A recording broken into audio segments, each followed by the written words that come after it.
Bakka jirtan maratti nagaan gooftaa keenya Iyyasuus Kiristoos isiniif haa baay'atu. Maatii Focus Madda Walaabuu guyyaa irraa qophii addaa dhimma gurmuun Focus Madda Walaabuu hojii tola ooltummaa mooraa isaa keessatti gaggeesse gabaasa addaa isiniif qabannee dhufnee jirra. Hanga xumuraatti nu hordofaa. Viidiyoo kana like, share fi akkasuma fuula YouTube Focus Madda Walaabuu subscribe taasisuun hanga xumuraatti turtiin keessan nu waliin haa ta'u.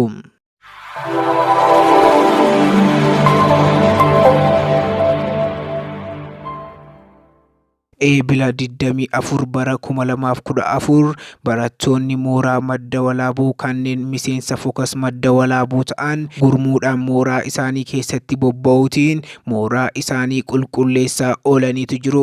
Eebilli 24 kabaja ayyaana Ramadaanaa yeroo ta'u guyyaa boqonnaa argatan kanatti fayyadamuutiin mooraa isaanii keessaa fi naannawaa isaa hojiilee qulqullinaa jajjaboo hojjetanii oolaniiru. Namoonni hojii kana keessatti hirmaatanis hojii kana hojjechuu isaaniitti hedduu akka gammadanii fi gara fuulduraattis hojiin akkanaa cimee akka itti fufuu qabu dhaamaniitu jiru. Koree fi hooggantoonni Focus Madda Walaabuus hojiin tola ooltummaa akkasii kun yeroo biraa mooraa kana keessatti akka irra deebi'amuu fi hojiin kunis Focus Madda Walaabuuf bu'aa adda addaa akka qabaatu nuuf himaniitu jiru.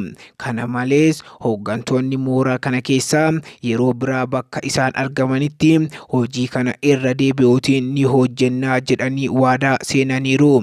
Dabalataanis dhimma kana wal qabsiisee aangawoota mooraa kana muraasa haasofsiisneetu jirra.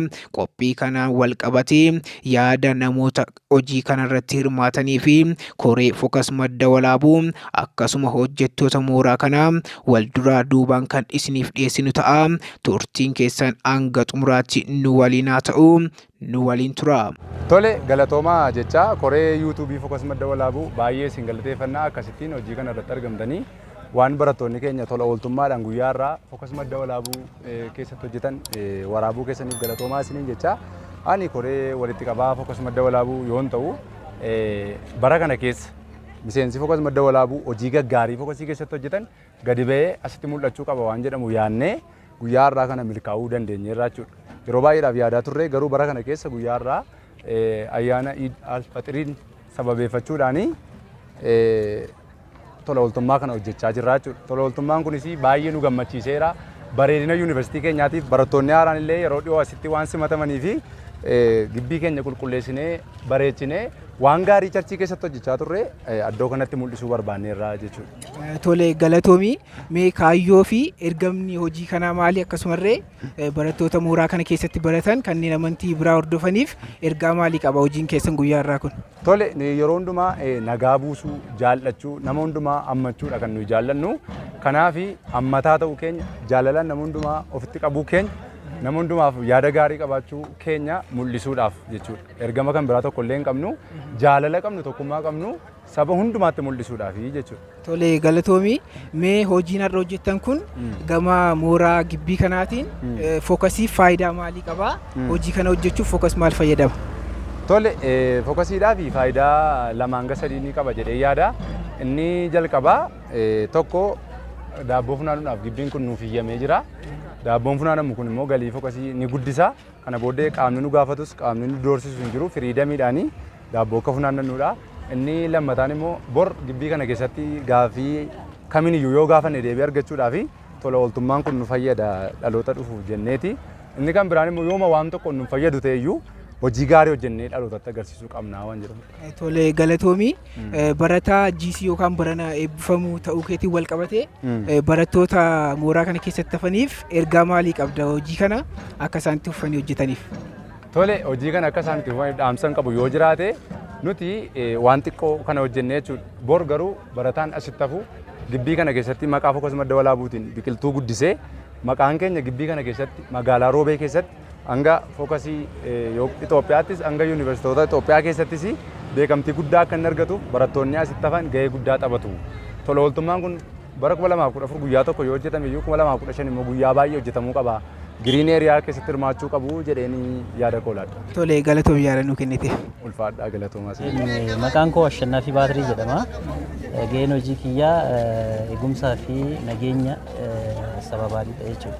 Tolee galatoomaa mee barattoonni kun hojii akkasii guyyaarraa hojii kana hojjechuu isaaniitti akka hojjetaa mooraa kanaatti maaltu isinitti dhagahame barattoota kanaatiin maal jettu? Barattootni kun ka'umsa ofii isaaniiti yaadanii wantoota kana hojjechuudhaaf yookaan qulqullina naannoo isaanii eeguudhaan akka kootitti jechuudha akka gahee hojii kiyyaatii fi moonaa yuunivarsiitii kanaatti galatoomaa sirriitti galata guddaa qabdanii jabaadhaa namoonni biraatis isin irraa ilaalanii wantoota baay'ee wantoota isin hadha hojjettan kan akka isaan hojjetan kan gootaniif maqaa moonaa kanaatiin galatoomaa jabaadhaa isin jechuu barbaada. Tolee galatoomaa ulfaadhaa. በዛሬው ቀን ለተደረገው የአካባቢ ጽዳት ይሄ ተማሪ በጣም የሚመሰገን ነው። እንደገና ደግሞ የግቢውን ውበት ለመጠበቅ በራስ ተነሳሽነት ይሄን አይነት አስተዋጽኦ ይሄን አይነት ስራ ለዩኒቨርሲቲው ማበርከት እጅግ በጣም የሚያስመሰግን ነው እና ጥሩ ስራ ነው። ይሄን ተሞክሮ ከናንተ ተምሮ ሌላውም ማአት ዩኒቨርሲቲ ነው ማነው ማአት ተማሪ ነው ያለን ያም የዚህ አይነቱ አስተዋጽኦ ቢያደርግ ግቢያችን ሙሉ በሙሉ ይጸዳል፣ ለሌላውም ትልቅ ተምሳሌት ይሆናል የሚል ነው። እጅግ በጣም እናመሰግናለን። ቅድም በመግቢያዬ ላይ መንገር ነበረብኝ። የስራ ድርሻዬ የዛሬው ሽፍት ኃላፊ ነኝ እና እንግዲህ ሽፍት አንድ ነው የሚባለው የዚህ የሽፍት አንድ ኃላፊ ነኝ። ያው እጅግ በጣም እናመሰግናለን። ይሄ ሪፖርት ደግሞ በደረጃ ለሚመለከተው እንትን እናስተላልፋለን እና በእቅድ የበላይ አካሎችም ይሄን ጉዳይ ማየት ነበረባቸው። አይተውም በጣም ይደሰቱ ነበር። እኛ አሁን ውስጣችን በጣም እየተደሰተ ነው እና ያስመሰግናችኋል። ጥሩ ስነ ምግባር ነው፣ ጥሩ አስተዋጽኦ ነው። በዚህ ያው ለምረቃችሁም አካባቢውን ማስዋባችሁ ለራሳችሁም ነው፣ ጥሩ ነው። እጅግ በጣም እናመሰግናለን። ተባረኩ። መቃንኮ ፍሮምሳ ኩመራን ጀደማ ገይን ኮሞ ኢታና ወልቲ ቀባቴ ነው ጀደፈ ኮስ ኬሰቲ ዱራን ዱርሰ ገሩ ጨራ ከነርገቹ ኮቲ ጉዳን ገመዳ ሲኒኒ ሲሞሲን ገለቴፈቹን በርባዳ ሆጂ ከሲ ሆጀቹ ኬሰኒፍ ጀቹ ኮቲ Tolee galatoomii mee guyyaarraa hojii hojjetame irratti yaada akkamii qabdaa maaltu sitti dhagahama hojii qulqullinaa guyyaarraa irratti bobbaatan kana irratti? Hojii har'a hojjetamaa jiru kanatti baay'een gammada. Sababni isaa dhimmi kun akka hojjetamuuf yookiin hojiin kun akka hojjetamuuf waggoota dheeraadhaaf yuunivarsiitii gaafachaa turreerra, bulchiinsa magaalaa gaafachaa turreerra. Garuu amma guyyaa har'aatti eeyyamni isaanuu kennamuu hin danda'amne yeroo baay'ee beellamatti qabamaa ture. Obboloonni dura geggeessaa turanis hojii kana hojjechuudhaaf baay'ee yaalaa turanii garuu carraa ta'ee guyyaa har'aa hojiin kun hojjetameera. Kan baay'ee nama gammachiisu immoo naannoo amantaa musliimaarra namoota jiraniif guyyaan irraa guyyaa ayyaanaati. Guyyaa ayyaana isaaniitti nuti immoo hojii gaarii kanaan nutis hojii qajeelummaadhaanii haala kanaan dabarsuu keenyatti keessumaa fokus haala kanaan dabarsuu isaatti baay'een guddaa gammada. Tolee galatoomii mee hojiin tola ooltummaa guyyaa irraa hojjettan kun gama mooraa kanaatiin fookasiif faayidaa akkamii qabaata jettee yaadda? Bu'aa gaarii qabaata jedhee yaada. Jalqabatti maqaa gaarii qabaata fookasiin keenya. Maqaa gaarii gaafa jennu hojii amma hojjechaa jiru namoota baay'eetu itti gammadaa jira. Yoo ilaalta ta'e hojiin kun hojii keenya osoo hin taane hojii barataa osoo hin taane hojii manaajimentii gibbii kanaati. Garuu karaa isaanii hojiin kun amma ammaatti wanta hojjetame hin jiru. Kan baay'ee nama gaddisiisu bulchiinsi magaalaa diichii naannoo kanaa hundumaa hojjetee naannoo balbala yuunivarsiitii qofaa ga'ee dhiise. Sababni isaa kan inni ilaallatu yuunivarsiitiidha jedhee garuu yuunivarsiitiin isa kana irratti illee hojii bal'aa hin hojjenne. Kanarraa kan ka'uudhaan kosii baay'eetu ture fuuldura balbala yuunivarsiitii keenyaa jechuudha. Kanaaf isa kana obboloonni keenya waliin taanee gaafa haala kanaan qulqulleessinu namoonni baay'een hojii gaarii nuti hojjennu kanaan fakkeenyummaa nuti argisiisnu kanaan illee eenyudha isaan kan jedhamutu dhufa. Ergasii booddee maqaan keenya immoo himamuun isaan oolu haala kanaan nuuf illee beekamtiidha. Gara fuulduraatti immoo yuunivarsiitii keessa gaaffii tokko gaafa yuunivarsiitii gaafannu hojii tokko hojjechuudhaaf eeyyama garaagaraa argachuudhaaf illee maqaa gaarii waan arganneef bifa salphaa ta'een deebii nuu kennu jennee abdan. Tolee ulfaadhu firoo barataa eebbifamaa bara kanaa ta'uu keetiin wal qabatee barattoota mooraa kana keessatti hafaniif ergaa akkamii qabda hojiin kun akka jabaatee itti fufuuf ergaa barattoota mooraa kana keessatti hafaniif qabdu? Ishi galatoomii ergaa guddaan qaba innis maaliin yoo jettee bara kana keessatti tokkummaadhaan hojiin hojjetamaa jiru baay'ee wanta nama boonsudha. ayyaana bifa tokkummaadhaan kan nuti kabajne hojiin misoomaa kana duwwaa miti kanaan dura hojii dallaa ijaarsaa lafa bitanne irratti akkuma kanaa inni kaan maashin kan guuraa inni kaan muka garaagaraa guraa inni kaan dallaa ijaaraa inni kaan boolla qotaa haala kanaan dallaa ijaarannee turre tokkummaa gaarii argineerra yeroo sana yeroo waaqeffannaa irratti tokkummaa gaarii qabna miseensi keenya bifa salphaa ta'een wanta geggeessitoonni isaan jedhan dhageetti fudhata kun kanarraa duwwaa osoo hin taane bara baraan kan itti fufu yookiin gara fuulduraattis wanta itti fufu ta'utu irra jiraata waan ta'eef ammallee akka dhaamsaatti wanta qabu jiraate tokkummaaf jaalalli fokos keessa jiru kun amma dhumaatti cimee dhaabachuutu irra jiraata. Tolee ulfaadhu yaada naa kenniteef. Galatooma. Maqaan koo Shibbiruu Mitikkuuti. Fookas keessatti koree herregaati. Tolee galatoomisiin jecha guyyaarraa kana hojii akkamii hojjetaa jirtu miseensota fookasii waliin ta'uutiin? Miseensa fookasii wajjin waliin taanee hojii nuti hojjetaa jirru hojii baay'ee nama boonsuu fi hojii baay'ee nama gammachiisudha. Akkasumas illee tokkummaan fookasii keessatti argamaa jiru yeroo ammaa daran guddaa baay'ee kan nama gammachiisu hojiin waaqayyoo keessatti kan hojjetamu hojiin hawaasa keessatti mul'atu illee hamma sadarkaa gibbii mooraa yuunivarsiitii qulqulleessuudhaan illee hojii gaarii baay'ee hojjechaa jira. Kanaatii fi koree fookasiis ta'uu miseensa fookasiis dabalatee hojiin hojjetamaa jiru hojii guddaa nama boonsuuf hojii guddaa waaqayyottis namattis toludha.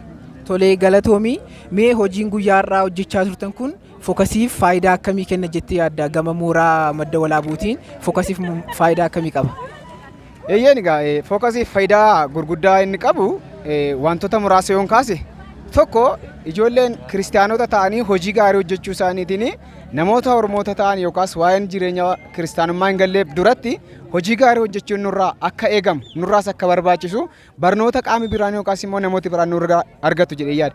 Inni biraan immoo fookasiin karaa kanaanii faayidaa inni karaa mooraa yuunivarsiitiis argatu hinnaa jiraate deeggarsa barbaade karaa qaama fookasiitiin yoo barbaade hojii gaarii hojjechuudhaan fookasii kana mooraa mana barumsaa kana keessatti fudhatama waan qabuu fi hojii gaarii hojjechuu fi bor rakkoo sarara ga'u hundumaatiif furmaata karaa gibbii kanallee hin argata jedheen tilmaama akka kooti. Tolee akkamittiin itti fufuu qabetta hojiin kuni fi dhumarratti ergaa maalii qabda barattoota hojii kanarratti hirmaatan maraaf? Innaa ergaan dhumarratti qabu hojii gaariin hojjetamu hojii gaariin daangaan qaba. Namni hojii gaarii hojjechuu amaleeffateef hojii gaarii hojjechuun isatti dhaga'ame kamiyyuu hojii gaarii hojjechuun yeroo tokko hojjetanii yeroo tokko kan dhaaban akka hin taane namni akka beekuun barbaada.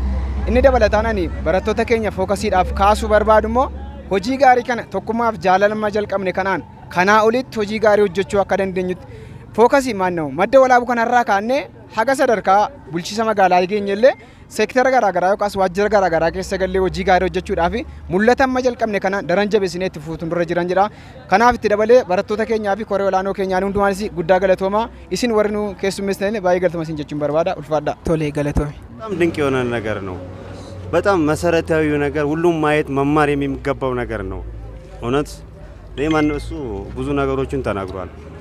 ግን እኔ ያየሁት ነገር በጣም ውስጤን ተነሳሽነት ነገ የዚህ የተሻለ ነገር ከናንተም ከኛም እንደሚጠበቅ አድርጌ ነው። ይሄንን ማዕከላዊ ሁሉም ማየት ያለበት እንደውም የከተማው ራሱ መጥቶ ይሄንን ነገር እንደተሰራው ማየት ያለበት ነገር ነውና እኔ ብዙ ልል አልችልም።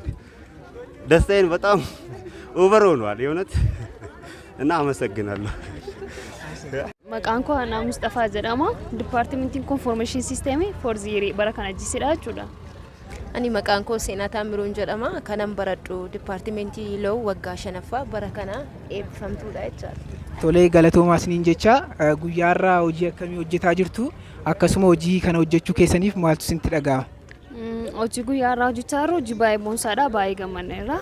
Carraatii barumsi hin jiru guyyaarraa kanini haala kanaan dabarsu hojii fookasiin jedhe kana gibbii qulqulleessuu irratti argamaa jirra. Barataa hundumtuyyuu fedhaan jaalalaan tokkummaadhaan walii wajjin gibbii isaa qulqulleessuu irratti argamaara. Baay'ee gammadeera baay'ee nutti tola.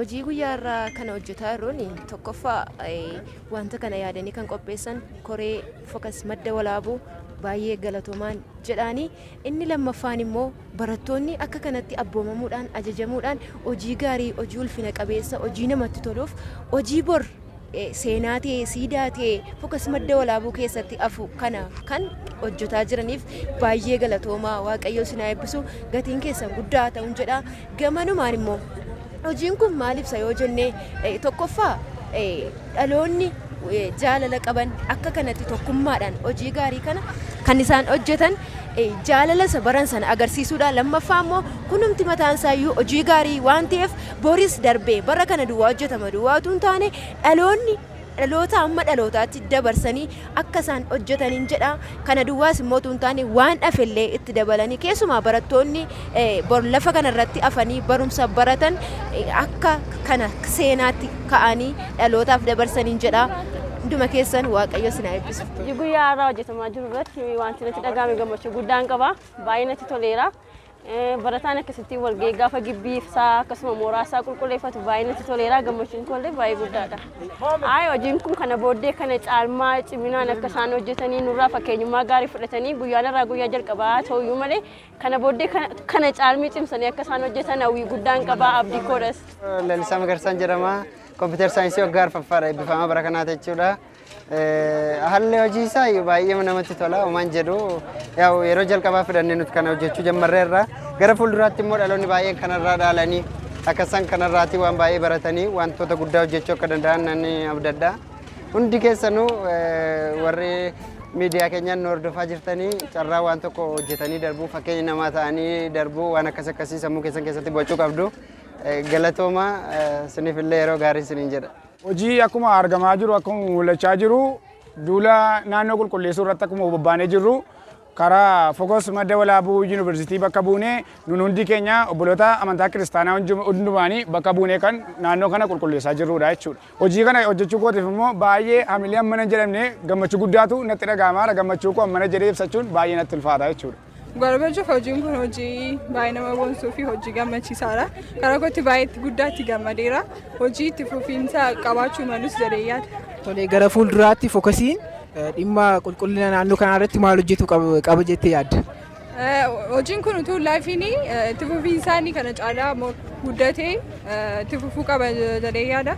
Kana caalaas illee naannoo mooraa gibbii fi naannoo isaa irraan alallee gara magaalaatti deemnee illee otoo hojii akkasii hojjennee baay'ee hojii guddaadha jedhee yaada. Kan nuti dubbachuu barbaannu immoo waan kan biraa miti akkasittiin fuuldurri mooraa keenyaa kun qoshaashee taa'uu isaan barbaanne kanaatiif wanti baradhu akkuma beekamu kompiitar saayinsii achi jalaa immoo infoormeeshin siistemiidha warri beektan natti hin kolfina.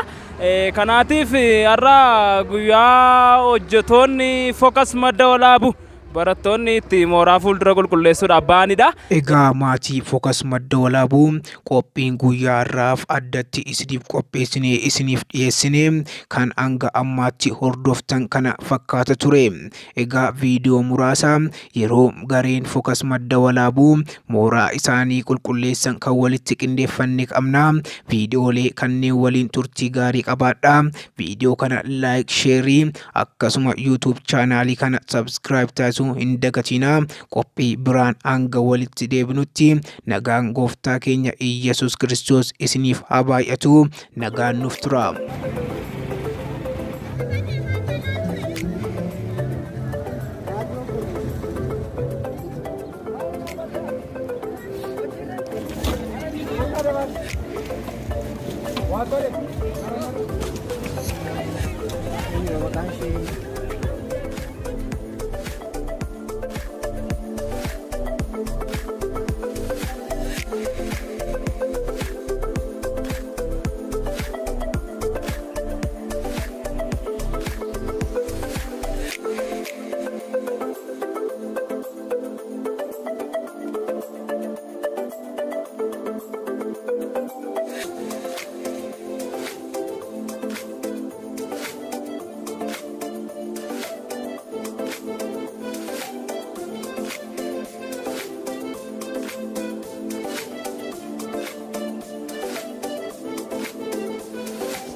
Thank you.